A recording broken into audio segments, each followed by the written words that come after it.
This is CGTN, China Global Television Network.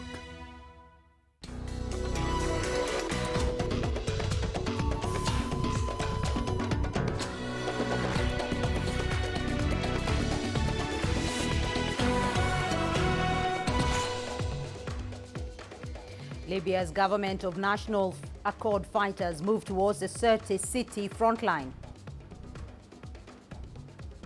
The World Health Organization is concerned about the spreading of Ebola outbreak in Equator province in the DRC. And Kenya's COVID-19 cases soar amid concerns over tests. This is CGTN. Welcome to Africa Live with me, Beatrice Marshall, in Nairobi. Also coming up on the program, Egypt releases a record budget amid COVID-19 crisis. And in sports, a lack of live games in South Africa forces betting enthusiasts to focus on virtual events. And let's begin this broadcast in Libya, where a battle is looming as government forces move to recapture Sirte city. Over 200 military vehicles have been moving eastwards from Misrata towards Sirte. Here is Daniel Arap Moy with more on that. Libyan government forces' threat to recapture Sirte will soon be effected. Troops have been moving towards the city, which could soon be the latest frontline for the warring factions. As part of our preparation to complete the second stage of liberating Sirte and Jufra region, our forces are preparing for this stage, and these troops are part of the forces as you see now. They're getting ready to go to the fighting points, and you'll hear the good news in the coming days. Over 200 military vehicles with personnel have been moving towards the city as tensions rise in the region. Sirte is a gateway to Libya's main oil terminals, and its capture will be one of the biggest gains by government troops against forces allied to Eastern Commander Khalifa Haftar, but only if it happens. The government of national accord is banking on Turkey's military support. This support has seen Haftar's forces lose ground in the recent past. As government troops and military arms move to what could be the next controversial military theater of action in Libya, Russia, the United Arab Emirates and Egypt have threatened to intervene. Daniel Arap Moy, CGTN. Well, let's now get more details from CGTN's Adel Mahroui. He's live for us in the Egyptian city of Ras Sedur. Adel, Libyan forces, government forces, are now heading towards Sirte city. What is the latest on the situation in the country? Well, we're seeing a buildup of arms from both parties actually around Sirte. The Libyan National Army, the eastern-based forces backed by Egypt, have been also boosting their military presence in the city to enhance their defensive power over that strategic site. While, as we've just heard, the government of national accord, the militias supporting them under Turkish umbrella, are also moving vehicles, hundreds of them, as well as fighters and arms towards Tawogra, the closest city to Sirte, about one-third the distance away just from Tripoli to Sirte, in a step to boost forward and move these troops maybe within a few days at the most to be at the front lines and possibly ignite the war there. So the war is looming and both parties do not seem to be stepping back. Egypt's threats that have been announced by the Egyptian President Abdel Fattah Sisi to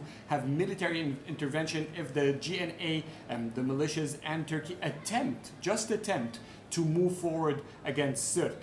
And all of this is just paving the road toward the escalated tension that Sirte has been seeing as a strategic city and the gate towards the oil crescent or the oil wells, the rich oil part of Libya, which is in the east and controlled by the government, by the Libyan National Army and the eastern-based parliament. So the fight for Sirte and Jufra is basically that important. If Sirte goes towards the government of national accord, this will give them much room and very little resistance between that location, that strategic location, and the rest of the eastern part where many of the oil wells are located.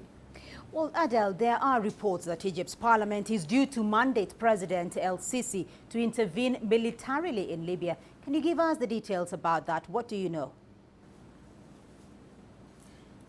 So the Egyptian president says that according to the constitution, he cannot move forward to a foreign country without the approval and the backing of the parliament.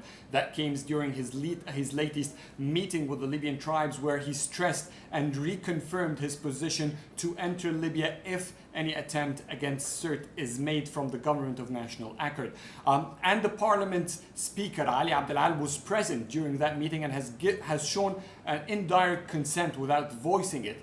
So there is nothing much expected from the parliament but to approve and support the Egyptian president's intention to enter Libya. However, the president has not officially requested the parliament to convene yet, and therefore the parliament, in terms of legal proceedings, cannot discuss the issue, not yet. But it is expected that this week this issue will be discussed as the president begins the official processes to request military intervention in a foreign state. All right, Adel Mahroui joining us there from Egypt. Thank you. At least 43 people have been killed in 2 days of fighting between armed groups in the east of the Democratic Republic of Congo. Authorities say most of the dead were women and children. The Congolese army confirmed the attacks in South Kivu province and said it is taking all steps to protect civilians. CGTN's Chris Ochamringa with that report from Kinshasa. The fighting between the armed groups happened in the village of Kipupu in South Kivu province. Local officials say a rebel group known as Ngumino fought with a militia called Mai Mai for 2 days, killing 43 people. 40 civilians have been reported missing. South Kivu province has dozens of tribal militias that have been fighting over land and power for years. Most of the victims of the latest clash were women and children. The problem that led to the clashes was the theft of cattle. Herders from the Banyamulenge ethnic group consider their cows as sacred. When they realized their cows were stolen, they went to the village where they were taken and they fought with the tribal militia there. It's very unfortunate that some of our politicians are backing those groups that are killing civilians. The violence in eastern DRC has displaced thousands of people over the past 2 decades. The Congolese army says it's pursuing the militia groups and will do everything possible to protect civilians. Last year, the DRC president ordered a large-scale military operation against all the armed groups in the east of the country, but the killings have continued. Chris Ochamringa, CGTN, Kinshasa, Democratic Republic of Congo. And staying in the DRC, the World Health Organization has expressed concern about the spread of the Ebola outbreak in the country's northwestern province of Equator. Authorities there have recorded more cases now than during the province's previous outbreak in 2018. Chris Ochamringa joins us again with his story. Congolese health officials are on their way to deliver medical supplies for treating Ebola on the outskirts of Mbandaka city. The outbreak in Equator province has occurred in a remote area with a poor road network. That has made it difficult for health workers to access patients. The World Health Organization fears the increasing number of cases may cause the disease to spread to neighboring provinces. And this is of great concern, particularly as it is now surpassing the previous outbreak in this area, which was closed off and controlled at a total of 54 cases. Some cases are located in remote areas surrounded by rainforests, demanding additional capacities and resources for the response. According to health officials, more than 12,000 people have been vaccinated over the past 6 weeks. But Ebola cases continue to increase. The WHO is calling on donors to fund its activities in order to strengthen the response effort. So far, WHO has mobilized 1.7 million from its own fund, and if we need to scale up due to the fast spread of the outbreak, we need more funding. The DRC is facing many other epidemics like measles, cholera and the coronavirus. which have affected the response to the Ebola outbreak. The Ebola outbreak in Equator province is the 11th to occur in the DRC. It has spread to 6 health zones in less than 2 months since the outbreak was declared. The World Health Organization and the Congolese government are working together to try and contain the outbreak, but they are facing financial and logistic challenges. Chris Sochamringa, CGTN, Kinshasa, Democratic Republic of Congo. And now to the COVID-19 pandemic in Africa, where infections have been increasing daily since the first reported case in February of 2020. Data from the Africa Centers for Disease Control and Prevention shows that Africa has more than 680,000 cases of the coronavirus. The continent has recorded over 14,000 deaths and more than 360,000 recoveries. The South African government has started digging thousands of graves for an anticipated increase in COVID-19 related deaths. South Africa accounts for about half of the infections in Africa. There is increasing pressure, though, on governments to strengthen public health facilities as many countries ease their lockdown restrictions. Well, Kenya hit another high record of 688 COVID-19 cases in a single day on Saturday. This has raised the country's total number of confirmed cases of the virus to 12,750. The total tally of deaths in the East African nation now stands at 225. According to the Kenyan Health Ministry, the infections have been recorded in 44 out of the country's 47 counties. The number of infections have been rising since the country eased measures, which include reopening of the country's borders. Among the latest COVID-19 victims is a leading local actor and comedian, Charles Bukeko. Well, let's get more on Kenya's situation. I'm joined by Dr. Joachim Osur, a medical doctor and a public health practitioner leading a number of health systems strengthening projects, research and advocacy across Africa. Dr. Osur, thank you for joining us on Africa Live today. Now, Kenya has currently stopped mass testing. First of all, what is the reason for this and what is the likely impact of this move? Yeah, so we expect the cases of COVID to continue going up until we reach a certain plateau. What we are looking for is to flatten the curve, meaning that we want those rises to be manageable, because when the rise is too steep, you get very many sick people at the same time, and then the hospitals get overwhelmed. So the cases are expected to go up, but we need to ensure that they are going up at a rate which we can manage so that we don't overwhelm the health system.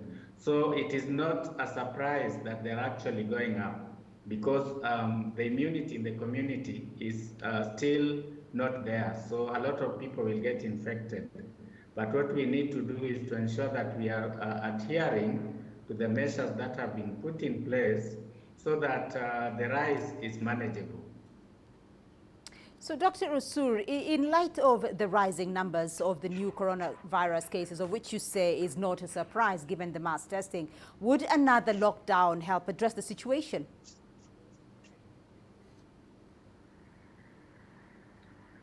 Just repeat that.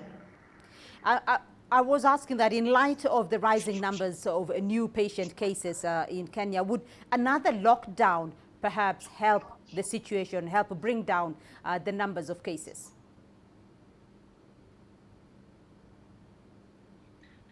Yeah, so we need to ensure that we adhere to the measures that we all know, using masks, social distancing, ensuring that we limit our travels to what is necessary, because a lot of people are moving up and down from one town to another, and so the risk of spreading the virus across the country is increasing. So one other thing we need to do, other than what we've had before, is to travel only when it is necessary. Remember that also the means of transport, whether it is air or matatus, they also bear risks of transmission because a lot of people are in one small space. And as we also open churches, we need to ensure that we are adhering to recommendations which have been given, because from what we know in other countries, religious gatherings are a big risk for spread of the disease. I must say that there are many risks right now because the economy is open, people are traveling, and so at individual level we need to do what it takes to protect each other. If we don't do that, then we are going to get overwhelmed, and then there will be very many deaths. If there are too many people sick in the health facilities and we can't manage the numbers. All right, Dr. Joachim Osur joining us there via Skype from Nairobi. Thank you. You're watching Africa Live. Still ahead on the program.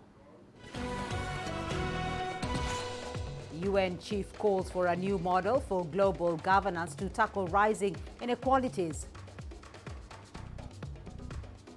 And European Union leaders meet for an extra day of negotiations following disagreements on stimulus packages.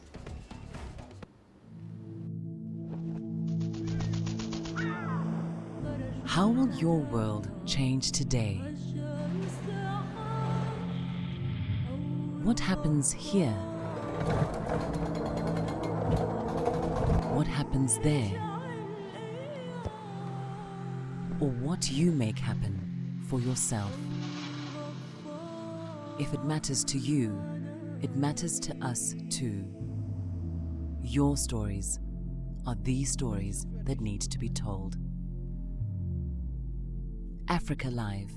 Find your voice.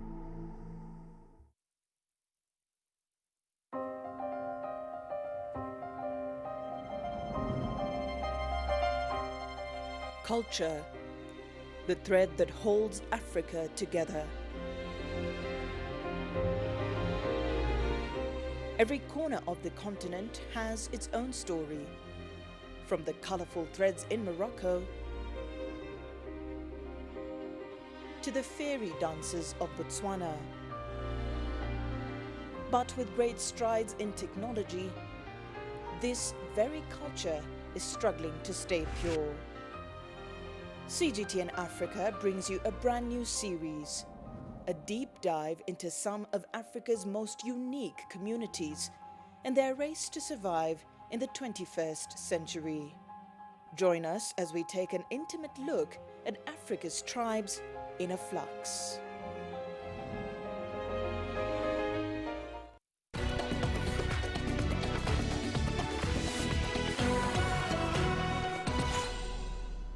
At least 5 people have been killed in northern Sierra Leone after riots broke out in Makeni town. According to local police, the demonstrations were sparked by the relocation of a power plant.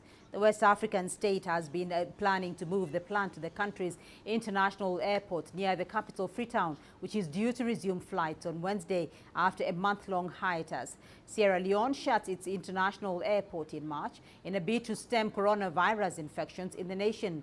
The country has so far registered over 1,600 COVID cases and over 60 fatalities. Coronavirus restrictions have taken an economic toll on third world countries and spurred sporadic protests in Sierra Leone in May. The United Nations Secretary General Antonio Guterres has called for a new social contract to deal with deep inequalities that he says have been laid bare by the coronavirus pandemic.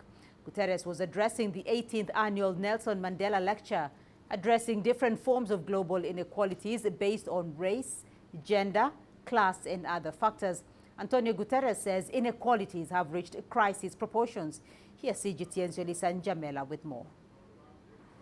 In light of the global health crisis and the need to slow down the spread of COVID-19, the annual Nelson Mandela Lecture for the first time will be delivered online from the headquarters of the United Nations in New York. The Nelson Mandela Annual Lecture Series invites prominent people to drive debate on significant social issues. The theme for this year's lecture is Tackling the Inequality Pandemic, a new social contract for a new era. Delivering the lecture, the UN General Secretary, Antonio Guterres, highlighted that the former statesman Nelson Mandela had dedicated his life to fighting inequality, which he says has now reached crisis proportions around the world. we face the deepest global recession since World War II and the broadest collapse in incomes since 1870. 100 million more people could be pushed into extreme poverty, and we could see famines of historic proportions. The UN General Secretary called on the global community to address the layers of inequality before they destroy economies and societies. COVID-19 is a human tragedy, but it has also created a generational opportunity, an opportunity to build back a more equal and sustainable world. The response to the pandemic and to the widespread discontent that preceded it must be based on a new social contract and a new global deal that create equal opportunities for all and respect the rights and freedoms of all. The lecture was dedicated to Zinzi Mandela Hlongwane, Nelson Mandela and Winnie Madikizela Mandela's youngest daughter. She died on Monday. Her family disclosed that a coronavirus test conducted the day she died came back positive. Like her mother, she was a fighter. She had resilience, and she cared about people, especially the excluded and the discarded. These are all qualities we will need as we face the challenge of COVID-19 and the bigger challenge of building a transformative post-COVID world. The Mandela Lecture is an important event on the Nelson Mandela Foundation's calendar and encourages people to enter into dialogue about critical societal issues. Julison Jomela for CGTN in Johannesburg, South Africa. European Union leaders are meeting for a third day at a summit aimed at reaching a massive post-coronavirus recovery deal. Some member states believe the proposed $2.2 trillion in stimulus money is too large and should come as loans. The Netherlands and its so-called frugal allies are holding out for measures that include stricter controls on stimulus disbursement. The meeting was scheduled to end on Saturday and comes after a record one-day rise in new infections worldwide. Germany's Chancellor Angela Merkel has warned that European Union leaders might not reach an agreement on a post-coronavirus recovery plan for the shattered European economy. Angela Merkel said the 27 leaders were split on many key issues. Lucy Howe has more. Europe's moment of truth and one of the most difficult summits in its history. A recovery plan to rescue economies battered by the pandemic, but major divisions on how the money should be handed out. The stakes couldn't be higher. If we do it right, we can overcome this crisis stronger and emerge stronger from the crisis. All the necessary pieces are on the table and a solution is possible. The stumbling block in the talks has been the issue of governance. Under the EU's plans, the majority of the $855 billion fund would be given out as grants, something that's drawn opposition from a group of countries known as the frugals. They're concerned about pooling debt with less solvent EU countries. The Netherlands has argued that if the funds come as grants, then any payouts should come with strict conditions. In times of crisis, you have to show solidarity with countries that are suffering more than us, and there are countries where this is the case, who cannot take out loans at the scale at which we can, which means that the gap within Europe widens. On the other hand, we also want to discuss what we will do to make sure that those countries carry out reforms, and how do we ensure that those really take place. Talks on the first day ran for 13 hours and ended badly. EU Council President Charles Michel has now offered a new compromise deal. This includes stricter governance, a reduced pot of grants and increased rebates for the core EU budget. The first in-person meeting of EU leaders in months has brought fraught negotiations at a critical juncture. Lucy Hoff, CGTN, Brussels. Well, some of the issues facing the European Union include the economic impact of the global pandemic, which could see its deepest output contraction since World War II. The European Commission's summer 2020 forecast, published earlier this month, estimates the European Union economy could shrink by more than 8%. However, the report also predicts a major rebound in 2021, jumping 5.8%. Meanwhile, the bloc's foreign policy chief has also warned of another issue: U.S. sanctions.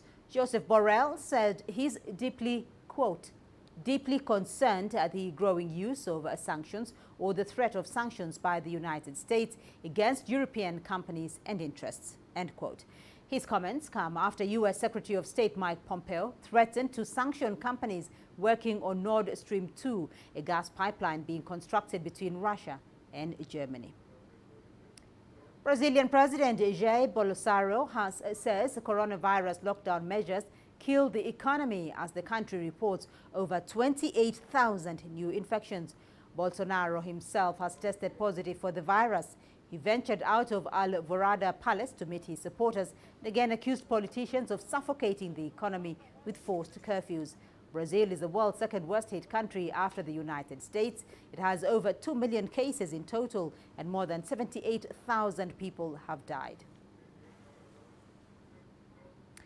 While Beijing is lowering its COVID-19 emergency response level after nearly 2 weeks of 0 new cases. Starting next week, the emergency response in the Chinese capital will be down to level 3.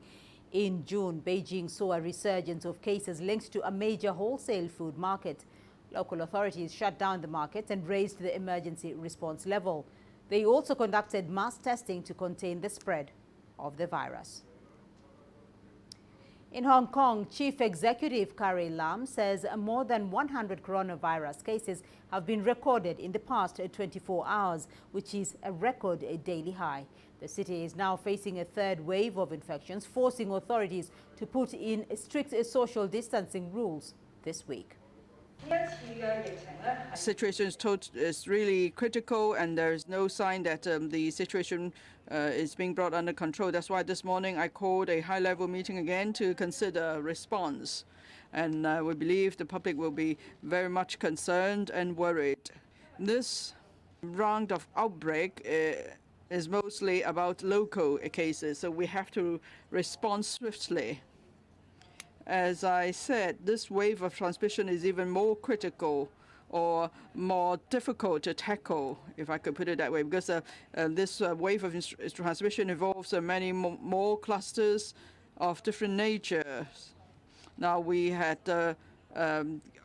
residential care homes for the elderly. For the first time there was an outbreak, and now a second care home for the elderly was involved, and then we had a cluster. Have a cluster involving restaurants and one with public housing estates and even schools, and then many different industries are affected as well. So that means there are many more channels of transmission. Carrie Lam said most of Hong Kong's non-essential civil servants will work from home next week, and compulsory mask wearing is being extended to public indoor areas. She added amusement parks, gyms and 10 other types of venues will remain closed for another week. This comes after 64 new infections were reported in the city on Saturday, bringing the total number of confirmed cases to over 1,700. There are reports coming out of the U.S. which accuse the White House of pushing back against billions of dollars in proposed funding for coronavirus testing and control. Senate Republicans have drafted a bill to give $50 billion to the states, the CDC and the National Institutes of Health. They also want to give billions to the State Department and the Pentagon to tackle the virus. But the Trump administration reportedly wants to eliminate the funding for testing and health authorities, as well as cutting funding for the Pentagon. The United States has reported more than 3.7 million cases. Israel has reported more than 1,900 new cases, bringing its total to over 49,000. The government has reimposed weekend lockdown measures to curb the second wave. People are allowed to leave their homes, but gatherings are limited to 10 people indoors. Stephanie Fried has more from Tel Aviv. So what's happening now, despite there's a lockdown now on swimming pools and gyms and malls and non-essential shops, and people can't gather more than 10 people indoors, 20 people outdoors, people are getting in that quote-unquote last hurrah. So this is full behind me. The beaches are full today. People are out and about because they're anticipating that this coming week, next weekend, beaches will be shut down, and the aforementioned other areas and restaurants are supposed to shut down. Well, certainly the lockdown, trying to implement lockdown measures, that's one way the government feels that it can curb or rein in the numbers. The problem has been is coordination between different ministries, between experts, and you have your data experts versus the medical experts versus the economic experts, and it's all one big clash. And to add to that as well, I mean, Israel did very well on round one of shutdown and the pandemic, and this second wave not so well, and that's because these different bodies and the government itself, the ministers are clashing with each other about what to do. And what's happening is that spilling over into the public, and the public is very confused, they're very angry, not to mention very bitter over the fact that they've been promised economic packages to help them get through this very difficult time, and the money's just not forthcoming. So there's a lot at play here. The government has intentions, what's going to happen, we're waiting to see, and meanwhile protests on the street are growing more common and more frequent. You're watching Africa Live. Still ahead on the program. Egypt releases a record budget amid COVID-19 crisis. And Ugandan farmers suffer losses following closure of regional markets due to the COVID-19 pandemic. Africa is the nexus of enterprise, and global business will tell you why it matters. From the mega investment projects to multi-billion-dollar mergers and acquisitions. Africa today collects, just in terms of revenues from taxes alone, $545 billion a year. If you take 10% of that and you devote it to the energy sector, problem solved. All this on Global Business, weekdays at this time on CGTN.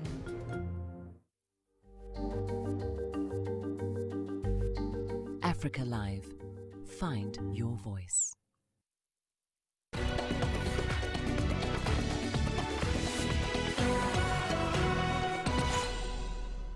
Uganda is in talks with regional leaders to open up their borders for the country's surplus foodstuff. Officials say the East African nation has recorded a bumper harvest, but a lot of that food is going to waste. Regional markets that were being supplied by Ugandan farmers have since closed due to COVID-19 pandemic. CGTN's Hilary Ayesiga reports. In this city market in Nakawa, the bananas are plenty, but the buyers are few. Following a bountiful harvest, Ugandan farmers are stuck with food. The prices for food, like bananas, are falling drastically, affecting farmers' households' incomes. This is largely attributed to the effects of COVID-19 pandemic that have affected distribution and consumption of the food chains. Uganda exports bananas and other foods to Rwanda, Burundi, South Sudan and the Democratic Republic of Congo. But with disruptions in transport and closing of borders due to the pandemic, the markets are cut off and the prices of food items are falling. Under pressure, the Ugandan president is pushing regional leaders to reopen their borders for surplus food. It's a dilemma that some parts of Africa don't have enough food. Here, the food is rotting. This is really not good management. So we should cooperate and take advantage of all these advantages. According to the country's Bureau of Statistics, Uganda produces over 5 million tons of bananas every year. Experts are now advising the farmers to process and store them until regional markets are open. Fresh bananas can be processed into toke flour, flour for instant porridge, baking flour, biscuits, cakes, cookies, and so on.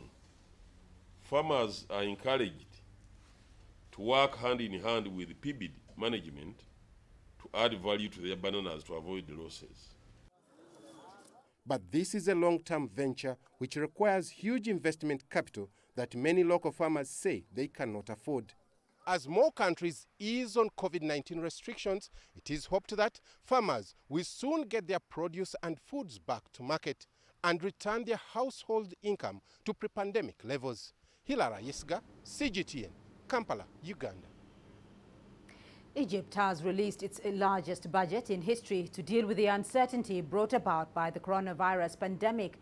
The government says the $138 billion budget is aimed at stimulating the economy by increasing public investments in key economic sectors. Here is CGTN's Yasser Hakim with more details. The 2020-2021 state budget is double last year's budget. What makes it unique is that it boosted expenditure on public investments.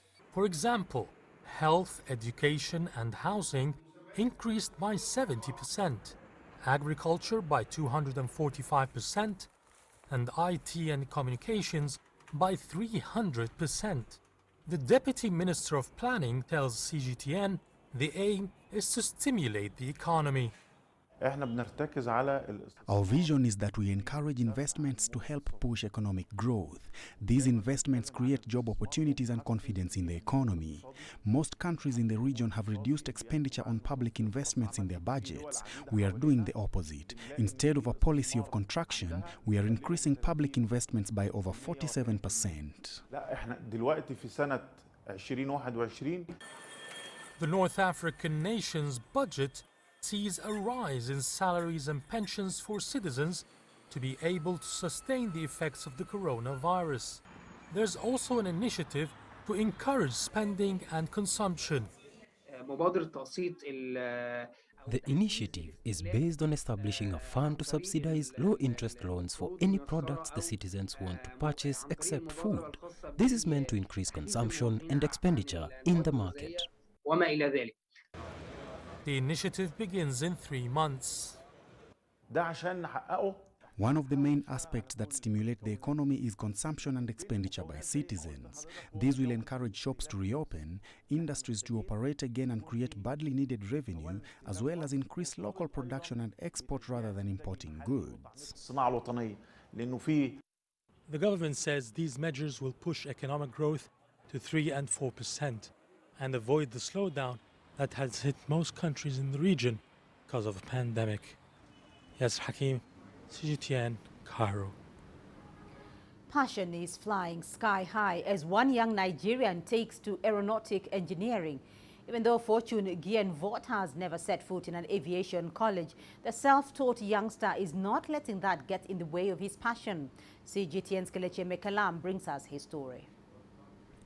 22-year-old Fortune Gienvort doing a final engine check as he prepares to test run his new prototype airplane. This is one out of several he has created in the past 7 years. His collection includes drones and other model aircrafts. Fortune's fascination for aviation dates back to 2011 after a school excursion to the airport. And what's more interesting is his self-thought. The day I started making researches on this, I did it on my own. I wasn't having any access to any phone or anything. I started making things. When I do and try, it fails. I change, do and try. Eventually, so one day I decided to let me visit the internet and see how they get people down. So I tried to make improvements from what they do. No, there was no training. Fortune's chance at getting a formal education in aircraft designs and manufacturing at a Chinese university was cut short. He couldn't afford tuition, but he remains positive that he can make a difference in Nigeria's aviation industry. I can build a car without wheels, a car that can hover using jet engines. It can travel up to more than 1,000 or 200 or 2,000 kilometers per hour. Because jet engines develop much more speed than petrol engines. I want to set a production company here in Africa at least, because we don't have any production plan under aeronautics here in Africa. Fortune spends an average $190 to complete his model designs. He fabricates some of the materials locally to save costs and imports some others. It takes him about a week to complete his model airplane. But lately, the COVID-19 pandemic has stalled his works. Now Fortune hopes for government and private intervention in the near future. He wants to acquire further knowledge from a recognized aviation institute in order to better perfect his innovations. Kelechi Emekalam, CGTN Abuja, Nigeria. And we still have more news for you here on the program. Here's what's ahead. We'll bring you the story of Nigerian children learning coding, game and app development in online classes. Join us in Global Business and see Africa through our eyes. The greatest journeys, the greatest sights, the greatest adventures. Here in Panata, this weir allows the locals to walk on water. We're far more than just TV news. We're your passport to the wonders of Africa.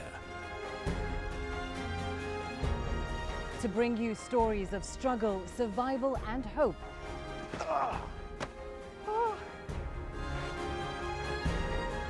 So let's explore.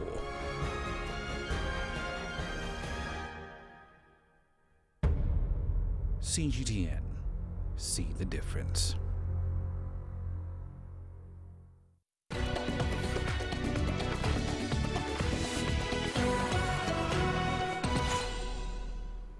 Children in Nigeria are developing IT skills despite schools being closed due to the coronavirus pandemic. They're joining online classes to learn skills like coding, app development and game creation. Nigeria is home to the continent's most valuable tech ecosystems and continues to lead the way for tech hub presence. Experts are expanding the frontiers of ICT by training the younger generation. Here's CGTN's Kelechi Emekalam with that report. 10-year-old Miguel Nwabugu and his brother are perfecting their tech skills. For the past 3 months, the siblings have been taking online classes to build their IT knowledge. That's alongside their regular online schooling. Schools have been shut since the start of the coronavirus pandemic, and 5th grader Miguel is now using this time to flex his tech muscles. While the pandemic has happened, so far online lessons I have learned website designing and app developing. Okay, I was taught how to make websites using WordPress, and I was taught how to make app developing using MIT App Developer. I've been doing well on my online lessons, and the only problem is just that I don't get to see my friends and socialize with them.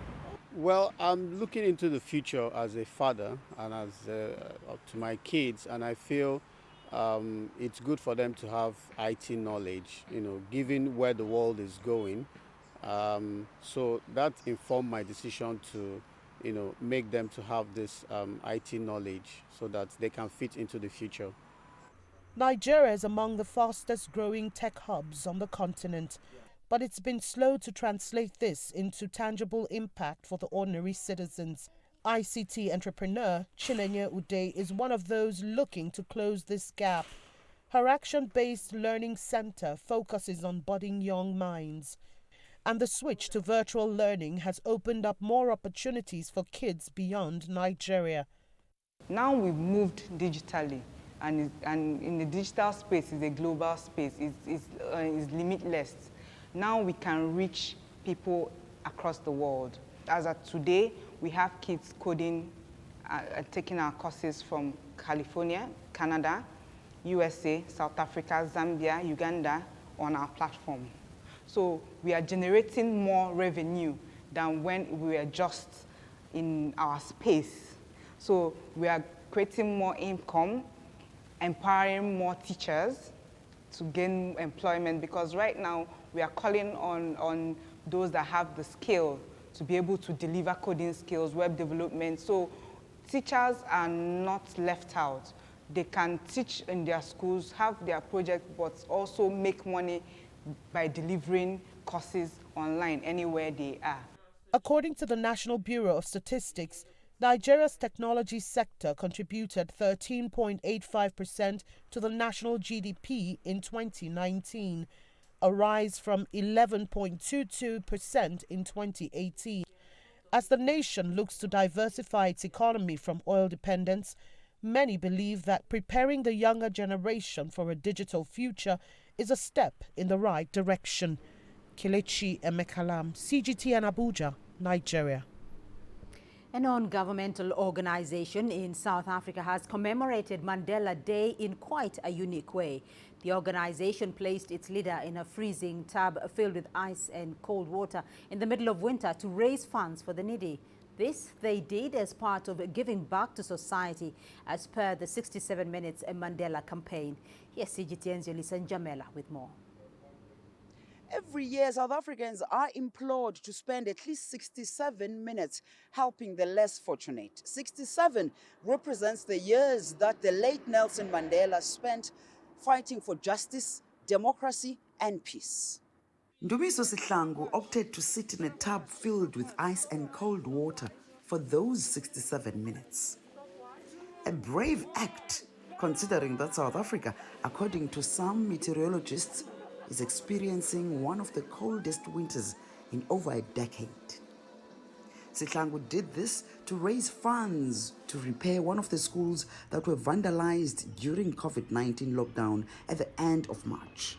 The school is in one of the poorest areas outside capital Pretoria. So, as we all know, beginning of the lockdown, there were schools that were vandalized, you see. So instead of sitting down and complaining about it, we decided to go to, let us try to do something. So we decided to do something daring and crazy that might attract a lot of attention. That way, we could attract enough fundraising funds to help a school called Siokela Junior Secondary School get the funds that it needs in order to repair the damage that was done during the lockdown. Sihlangu wants to inspire young people to also lead by example and always be ready to help the less fortunate. So by reaching out to those kids and helping them out, we actually want to also inspire them that, hey, we don't know you, but we're here willing to help.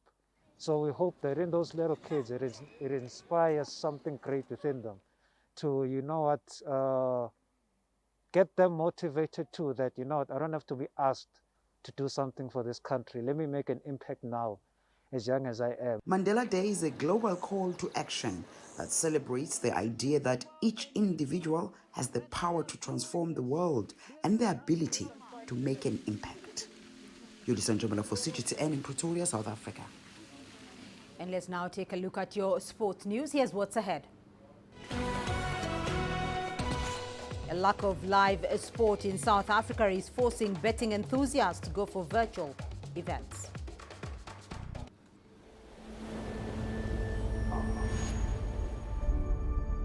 How would you create your legend? On the fields, on the tracks, in the arenas of Africa. Were you born to be a player? Could this moment be yours?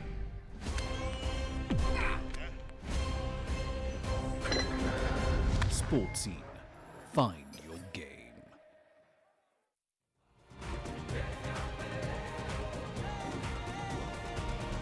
Africa Live. Find your voice.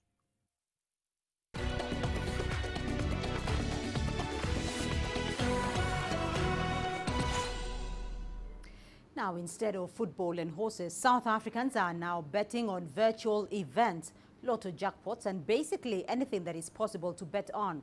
The absence of sport has not only reduced the live events to place a bet on, but it has also hurt the industry, which is struggling to cope in the midst of the global health crisis. CGTN's CS Duplessis has more. The lack of live sport due to the COVID-19 pandemic has had a devastating effect on the sports betting industry in South Africa, with many businesses seeing their revenue drop significantly by as much as 80% in some cases. It has also forced the betting companies like bet.co.za to adapt. Luckily, with sports slowly resuming around the world, the situation has improved.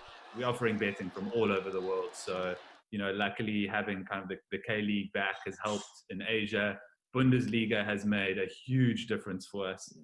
And we're kind of hoping that they set the tone. Are you concerned about your consumers or the consumers of the sports betting market, having less money in their pockets, affecting their spend going forward? Absolutely. I mean, at the end of the day, we see sports betting as an entertainment spend, so people just aren't going to have as much disposable income. That's the fact of the matter.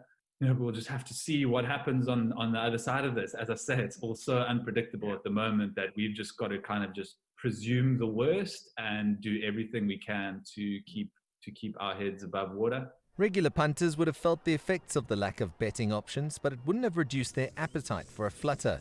That said, with the South African economy under pressure and no sport on the horizon, drastic measures will need to be taken to revive the industry and get the punters back. Especially on the other side of coronavirus, we really have to focus on getting economic activity going again. And that means getting people transacting, getting big sponsorship deals, getting people just to spend money, both individually and as businesses. So if we're in a position to do that and to help keep the sports industry flourishing in South Africa, then absolutely, that'll be great. The sports betting industry has grown at a rapid rate over the last 3 years, with a lot of new players entering the market. But the impact of the coronavirus could well stunt the growth of the newer businesses, leaving the more established players with opportunities to absorb those that close. In the end, though, when the sport returns, the industry will thrive and once again resume being the money-making machine that it has been for many years. CS Du Plessis, CGTN, Johannesburg. Gabon International